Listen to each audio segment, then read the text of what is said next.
En este segmento nos vamos a ocupar de lo que está pasando en Medio Oriente. Benjamin Netanyahu, el primer ministro de Israel, ha dicho que 80 días después de haber comenzado la operatoria militar en Gaza por parte del ejército israelí como respuesta a la brutalidad criminal desatada por Hamás en territorio israelí, esto está lejos de terminar. No está prácticamente ni siquiera en el más lejano de los horizontes. A pesar de múltiples presiones de Naciones Unidas, de algún sector de la opinión pública y también del Partido Demócrata de los Estados Unidos y de otros sectores occidentales que parecen no comprender exactamente el peligro que está sometida a la cultura occidental a partir del accionar de Hamás, la operación militar va a continuar hasta la desaparición misma del Hamás, según pretenden las fuerzas militares de Israel. Y como dijimos, ya han pasado 80 días. Saludo a Miguel Stoyerman, que es director general de Radio High, la radio judía, embajador de la paz de la Coalición Humanitaria Internacional y cofundador de la Confraternidad Judeo-Musulmana. Miguel, un saludo, muy buenas tardes. Buenas tardes, Pepe, un gusto estar contigo y feliz Navidad a pesar de todo para vos y para toda la audiencia. Sí, lo decís muy bien, a pesar de todo. La verdad es que son acontecimientos muy tristes, muy dolorosos y que están lejos de terminar. Por lo menos en ese sentido, ha sido muy contundente el primer ministro israelí. Sí, lo declaraba ayer en una visita a la Franja de Gaza con sus soldados. Lo mismo ha dicho hoy el comandante en jefe del Ejército de Defensa de Israel, Herzi Halevi, el ministro de Defensa Yoav Gallant incluso dijo que es una guerra que puede continuar por años. La realidad es muy compleja. Uno no sabe si estas declaraciones tienen que ver con un intento de presión sobre el Hamás y sobre la realidad en la región o sobre una realidad en el terreno que en realidad a 81 días se ve realmente muy empantanada y muy compleja. Vos sabés que, Miguel, estaba viendo la prensa israelí en las últimas horas que están siguiendo el conflicto minuto a minuto, y la verdad es que la declaración tiene sentido, a pesar de que se está diciendo que en el norte de Gaza está muy cerca de la victoria final ya Israel en ese segmento de Gaza, en el frente norte de Gaza. Pero cuando empezamos a ver la sucesión de hechos en las últimas semanas y especialmente la respuesta de los Estados Unidos en el norte de Irak, después de múltiples ataques de Irán a sus propias fuerzas, a las fuerzas estadounidenses en ese terreno, empezás a contar los frentes y todos los frentes complejos que tiene Israel. Son 7 frentes por lo menos, que incluyen el Líbano, que incluyen Irán, que incluyen hasta lugares tan lejanos como el Yemen. La verdad es que esta situación no solamente está lejos de terminar, no sé si usar la palabra, Miguel, espiralización, pero cuando menos se está ampliando el conflicto, no sé cómo lo estás viendo. A ver, me quiero remitir a lo que dijiste en la introducción, y esto tiene mucho que ver con todo Occidente. Ojalá Occidente sea consciente de que en realidad estamos hablando de la punta del iceberg. Hoy leí un artículo que decía el 7 de octubre se desató la Tercera Guerra Mundial. Esto puede sonar muy fuerte, sin lugar a dudas, pero en realidad es un reflejo de algo que estamos viendo en el terreno y que es sumamente delicado. No solo porque Israel hoy enfrenta justamente estos 7 frentes en simultáneo, sino porque en realidad Israel es ese bastión de la cultura de la libertad y de la democracia en el Medio Oriente, y Hamás y muchos de sus parientes, lo diremos así, en realidad tienen por objetivo no solo hacer desaparecer a Israel, sino ir por este Occidente libre que incluye obviamente Europa, los Estados Unidos y tanto más. Yo digo, es una guerra muy dura y además con el temor de un Occidente dubitativo que muchas veces no comprende, algunas veces es cómplice, hay intereses diversos que muchas veces pueden hacer que incluso esta batalla tan difícil que sostiene Israel se vea aún complicada más por la opinión pública internacional, por las presiones internacionales, en algo donde Israel en realidad ha entrado en este combate no porque ha querido, sino porque no ha tenido alternativa.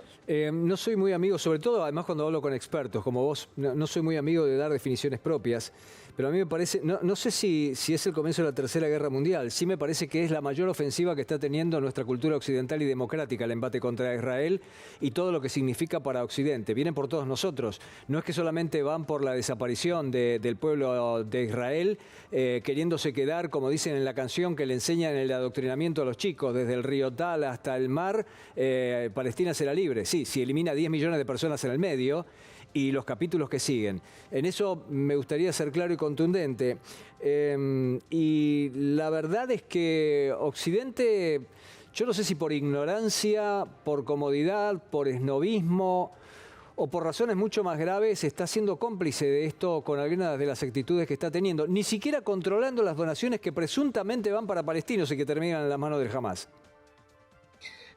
Es uno de los tantos elementos y que no son nuevos, porque en realidad hoy me decía un cronista, Pepe, Hamás ha preparado esta guerra hace 20 años y la ha preparado porque ha recibido fondos multimillonarios, entre otros de Qatar, de Irán, de muchos otros, incluso de algunos en la Unión Europea que con una mirada tuerta y irresponsable, de cierto buenismo sin comprender en profundidad de lo que estaba ocurriendo en la misma franja, bueno, han sido cómplices de esto, de una construcción, de una estructura militar enorme.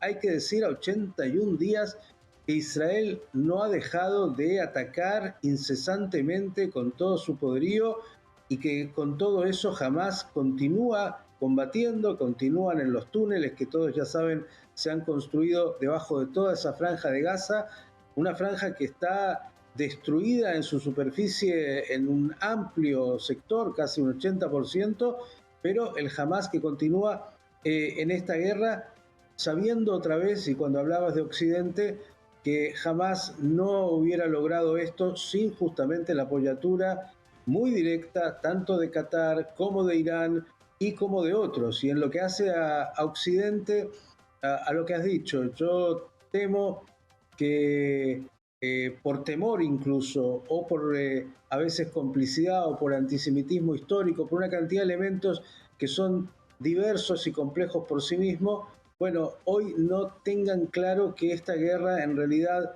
pone en jaque a Israel, pero nos pone en jaque a todos. Y además, en algo que también hay que tomar en cuenta, esta guerra ha sido muy oportuna para Rusia en este otro frente de la misma batalla, porque estamos hablando de una misma guerra en dos frentes que creo Rusia, Irán, China en silencio han sabido impulsar para debilitar a Occidente, para debilitar sobre todo a los Estados Unidos, a la OTAN, y para tenerlos, yo diría, en una situación en la cual pocos saben cómo reaccionar frente a esta terrible y espantosa realidad. Bueno, Miguel, geopolíticamente le ha permitido entrar a China a un lugar donde no tenía la más mínima presencia, salvo en alguna instancia comercial.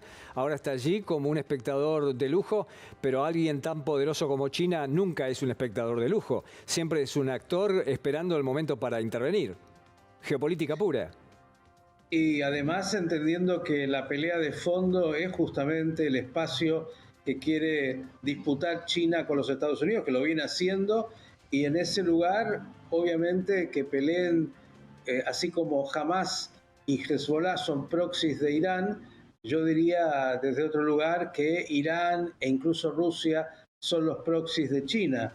Y en ese sentido, lo que está cada vez más claro es cuál es la confrontación de fondo, quiénes son los actores que aparecen ocultos y quiénes son los que están en el campo de batalla poniendo el cuerpo y las víctimas.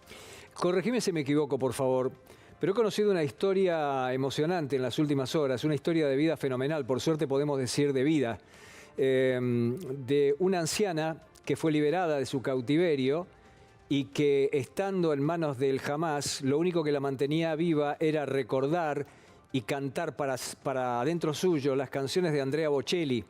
y fue Andrea Bocelli precisamente el que le mandó una carta muy emocionante. Y ustedes tienen publicada en Radio High esa historia. Corregime si me equivoco, porque a lo mejor es una versión distinta de Radio High o de una página paralela de Radio High. Contame un poco, pero la historia es francamente emocionante. Es absolutamente cierto. Esta mujer de más de 80 años que, bueno, tarareaba esas canciones. No sé cómo le llega a Andrea Bocelli eso, que la mujer se mantenía viva de alguna manera con su arte. Eso lo conmovió, le hizo escribirle una carta sumamente emocionante. La ha invitado incluso a un show, le ha dicho que ella es una verdadera heroína. Y bueno, esto ha sido publicado, aparece ya hoy como algo que se ha compartido en muchos lugares. Nosotros también la compartimos porque es una de esas tantas historias, porque claro, la guerra hace que uno pierda la dimensión de las historias personales. Aquí estamos hablando todavía de más de 120, 130 rehenes que hace más de 80 días sus padres, sus familiares no saben de ellos, que tienen, bueno, están en un limbo, en una situación terrible. Hablamos de, bueno, historias. Yo desgraciadamente tengo que seguir la información de cada minuto de chicos de entre 20 y 25 años que caen uno tras otro, que son vidas que quedan truncas y que es un trauma. Digo, Israel vivió muchas guerras en 75 años, pero yo me atrevo a decir que nunca, incluso la guerra de la independencia, no fue tan difícil como esta. Esta es una guerra que tiene todos los frentes, como dijiste, y Israel enfrentó ejércitos muy poderosos, pero acá se enfrenta contra un ejército irregular que ha preparado con un nivel de perfección absoluta lo que ha sido su estrategia. Se enfrenta incluso a una opinión pública internacional que ve en Israel desde hace algunos años como el gran poderoso, y entonces quiere de alguna manera solidarizarse con las supuestas víctimas que son los palestinos del Hamas, o aquellos que son dominados, no sabemos del todo, por Hamas. Bueno, esta es la realidad que tiene, con lo cual el frente militar es un frente, el frente de la opinión pública es otro, el antisemitismo que estaba siempre latente y que se ha despertado aún más con esta guerra es otro frente, digo, y lo que es internamente una sociedad que tiene, hay que decirlo, a 300.000 muchachos movilizados que no están haciendo su trabajo cotidiano, que es, bueno, el que sea, y en esos lugares no hay reemplazo. En esas familias las mujeres muchas veces tienen que salir a sostener el hogar porque hay que seguir viviendo y la economía se resiente. Todo esto que es la tragedia de la guerra y que además tiene hoy un escenario todavía de demasiada incertidumbre. Miguel, gracias por este tiempo, gracias por el contacto y felicitaciones por el material que están reproduciendo ustedes ahí en Radio High con esta historia de vida, por suerte podemos decir de vida, que es excepcional por lo vivido por esta mujer, y la respuesta de Andrea Bocelli, que también es excepcional, realmente. Y es una historia para seguir. Un abrazo muy grande y la verdad felicitaciones por ese material periodístico. Yo quiero felicitarte a vos, Pepe, porque desde el primer momento, como pocos periodistas, no solo has seguido y sigues la guerra, sino con una claridad que a veces en algunos, o por falta de información, o por qué sé yo, qué otro factor no está claro. Algo para cerrar de la Navidad. Me llegó un muy lindo, viste, dan vuelta los memes estos días, y decía, una de las cosas que me alegra de la Navidad es que durante 364 días al año, bueno, se dice o hay antisemitismo. Bueno, hay un día al año en la Navidad donde todo el mundo, gran parte del mundo, festeja el nacimiento de un judío en Belén y no es pensado como un colono. Creo que es una buena síntesis de parte también de lo que acontece en Occidente, cuando a veces no se entiende que, bueno, no solo el pueblo judío nació en la tierra de donde hoy es el Estado de Israel, sino que siempre estuvo presente, que no hubo nunca otro Estado y que lo que se está dando es una lucha de culturas entre la cultura del progreso, la libertad y lo que es Occidente a través de Israel, y una cultura desgraciadamente medieval que pretende exaltar valores de muerte y de tragedia. Miguel, gracias por este tiempo.